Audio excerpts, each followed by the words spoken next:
اس کو خیال آیا میں توبہ کروں. ایک عبادت گزار کے پاس گیا اور اس سے پوچھنے لگا میں نے 99 قتل کیے ہیں، میری توبہ ہو سکتی ہے؟ اس نے کہا ہرگز نہیں، تو بڑا ظالم ہے، تیری کوئی توبہ نہیں. اس کو غصہ چڑھا، اس نے اسے بھی قتل کر دیا، 100 کر دیے. پھر اس کو خیال آیا میں توبہ کروں تو وہ ایک عالم کے پاس گیا اور اس سے پوچھنے لگا میں نے 100 قتل کیے ہیں، کیا میری توبہ ہو سکتی ہے؟ کہ بیٹا کیوں نہیں ہو سکتی توبہ. میرا رب ایک مثال دیتا ہے، کہتا میرا بندہ تو اتنے گناہ کر کہ زمین کو بھر دے، اس خلا کو بھر دے، چاند تاروں ستاروں کو بھر دے، اتنے گناہ کر کہ آسمان کی چھت کو لگا دے، زمین سے اٹھا اور آسمان کی چھت کو لگا دے. اتنے گناہ کرنے کے بعد صرف ایک دفعہ کہہ دے اللہ معافی دے دے تو میں سارے معاف کروں، سارے معاف کروں ولا ابالی، اور مجھے کوئی پرواہ نہیں ہوگی. میں کہا بیٹا گناہوں کی معافی تو یقیناً ہے لیکن توبہ کا ہونا ضروری ہے. تیری توبہ پکی ہونے کے لیے یہ ماحول چھوڑنا ضروری ہے. تو یہ بستی چھوڑ کے اس بستی میں چلا جا، وہاں نیک لوگ رہتے ہیں، ان کی صحبت میں تو رہے گا تو تیری توبہ پکی ہو جائے گی. اس نے کہا میری معافی ہو جائے، میری معافی ہو جائے، میں ہر کام کرنے کو تیار ہوں. گوریا بستر اٹھایا، جو تبلیغ والے کہتے ہیں گھر چھوڑو، لیاری چھوڑو، بستر اٹھاؤ اور چلے کے لیے نکلو، 4 مہینے کے لیے نکلو کہ اپنی توبہ کو پکا کرو، ورنہ ماحول کی گندگی پھر آدمی کو گرا دیتی ہے، پھر گرا دیتی ہے، پھر گرا دیتی ہے.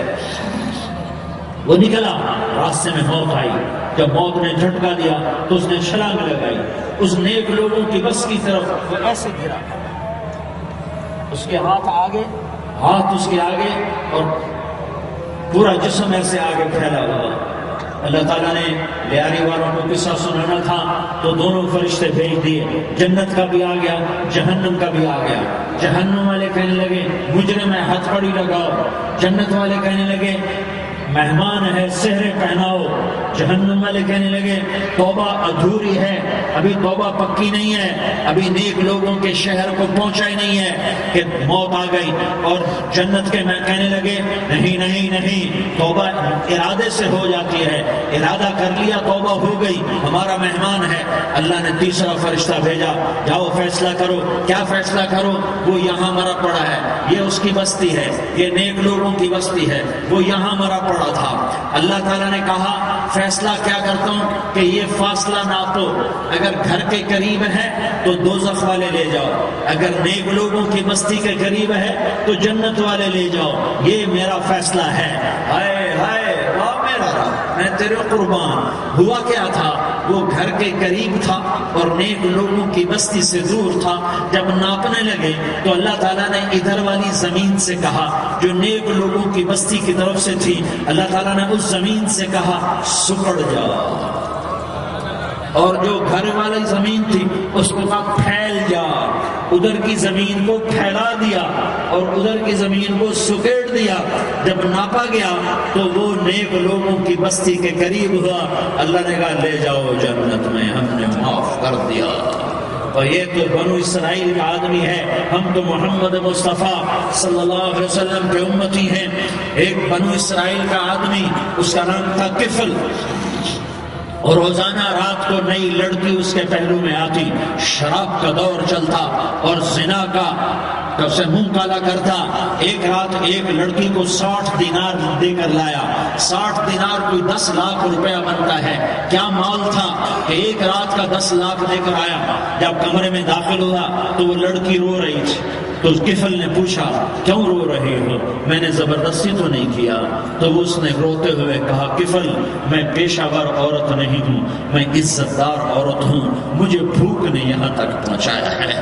میں یہ کہا کرتا ہوں جب سردار لوگ، جب مالدار لوگ زکوٰۃ نہیں دیتے تو غریبوں کی بیٹیاں نیلام ہو جاتی ہیں.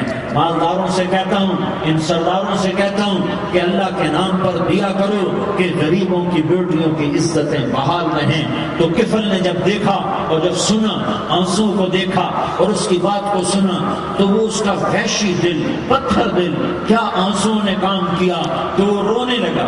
کفل رونے لگا اور کہنے لگا بہن جس عزت سے آئی تھی اسی عزت سے واپس چلی جا، اور میں بڑا کتا انسان ہوں، میں بہت گندا انسان ہوں، میں تیرے آنسوؤں کو تو خیر توبہ کرتا ہوں، تو میرے لیے دعا کر دے، اللہ میری بخشش کر دے، اور تو چلی جا اپنی عزت کی سلامتی کے ساتھ، اور جو مال میں نے تمہیں دیا تھا تمہیں ہدیہ۔ وہ بچی گھر پہنچی اور کفل کو پتہ نہیں اگلے لمحے کیا ہونے والا ہے، تھوڑی دیر کے بعد کفل مر گیا، اچانک جوانی میں موت آ گئی۔ کفل کو نہیں پتا تھا کہ میری زندگی کی چند گھڑیاں باقی ہیں، ساری زندگی زنا شراب میں گزری، آخری چند لمحے میں توبہ کی، اب میرے اللہ نے کیا کیا؟ اللہ، ارے اللہ کے بن جا، ہاتھ جوڑتا ہوں، اللہ کے بن جا، اللہ کو اپنا بنا لو، اللہ کو اپنا بنا لو، اللہ کو اپنا بنا لو، اللہ سے دوستی لگا لو، اللہ سے یاری لگا لو، اللہ کے آگے سر جھکا لو، ایک دوسرے سے محبت والے بن جاؤ۔ ہاں یہ وہ شخص تھا، کل اس کی میت کو دیکھ کر کوئی اس کو کندھا دینے نہ آتا، اس کے اپنے بھی اس کو غسل نہ دیتے، اس کے اپنے اس کو کفن نہ دیتے، یہ ایسا ظالم بدماش نافرمان تھا۔ ہاں سنو سنو، کفل موسیٰ علیہ السلام کا امتی، طارق جمیل محمد مصطفیٰ کا امتی، سردار عزیر محمد مصطفیٰ کا امتی، ہمارے پیچھے محمد مصطفیٰ کے آنسو ہیں، آہیں ہیں، سسکیاں ہیں، فریادیں ہیں، دعائیں ہیں۔ یہ بنی اسرائیل کے گناہگار کے لیے کیا کر دیا، کیا کر دیا، کیا کر دیا۔ اگر یہ صبح پایا جاتا مردہ تو اس کا کوئی کندھا دینے والا نہ ہوتا، نہلانے والا نہ ہوتا، اسے پتھروں میں دبا دیتے۔ صبح ہوئی تو لوگوں نے دیکھا کفل کے دروازے پر بہت بڑا جیسے بینر لگا دیا جاتا ہے، پورا بینر لگا ہوا تھا، کفل کے دروازے پر لکھا ہوا تھا ان اللہ قد غفر للکفل، لوگوں اللہ نے کفل کو معاف کر دیا۔ کیا مطلب تھا معاف کر دیا؟ کہ جاؤ جنازہ پڑھو، جاؤ دفن کرو، جاؤ غسل دو، جاؤ کفن دو، میں نے کفل کو معاف کر دیا۔ میرے بھائیوں اپنے اللہ سے اپنا تعلق بناؤ، اور اللہ سے تعلق بنتا ہے توبہ کے ساتھ، اس کے در پر حاضری دینے کے ساتھ، اور محمد مصطفیٰ صلی اللہ علیہ وسلم کی غلامی کے ساتھ۔ اللہ کو ایک ہی ہستی سے پیار ہوا، وہ محمد الرسول اللہ ہے، ایک ہی سے محبت کی، وہ محمد الرسول اللہ ہے، ایک کو اپنا حبیب بنایا، وہ محمد الرسول اللہ ہے، ایک کو خاتم الانبیاء بنایا، وہ محمد الرسول اللہ ہے، ایک کو حبیب اللہ بنایا، وہ محمد الرسول اللہ ہے، ایک کو سارے عالم کا نبی بنایا، وہ محمد الرسول اللہ ہے، ایک کو رحمت للعالمین بنایا، وہ محمد الرسول اللہ ہے، ایک کو شافع محشر بنایا، وہ محمد الرسول اللہ ہے، ایک کو ساقی کوثر بنایا، وہ محمد الرسول اللہ ہے، ایک کے ہاتھ میں چابی پکڑائی، وہ جنت کی، وہ محمد الرسول اللہ ہے، ایک کے لیے جنت کو مزین مسخر فرمایا، اور آپ کے بغیر جنت کے دروازہ نہیں کھل سکتا، اس کا اعلان فرمایا، وہ محمد الرسول اللہ ہے۔ اللہ سے جڑنے کا سردار عزیر ہو یا اس کا گنمین ہو، طارق جمیل ہو یا اس کا ملازم ہو، دونوں کے لیے ایک ہی راستہ ہے، ایک ہی راستہ ہے، ایک ہی راستہ ہے۔ یہ میری بہنیں جو جمع ہیں ان کے لیے ایک ہی راستہ ہے کہ حضرت محمد مصطفیٰ صلی اللہ علیہ وسلم کی غلامی میں آ جائیں، ان کے طریقوں پر آ جائیں، ان کے راستوں پر آ جائیں، ان کی زندگی کو اپنی زندگی بنا لیں۔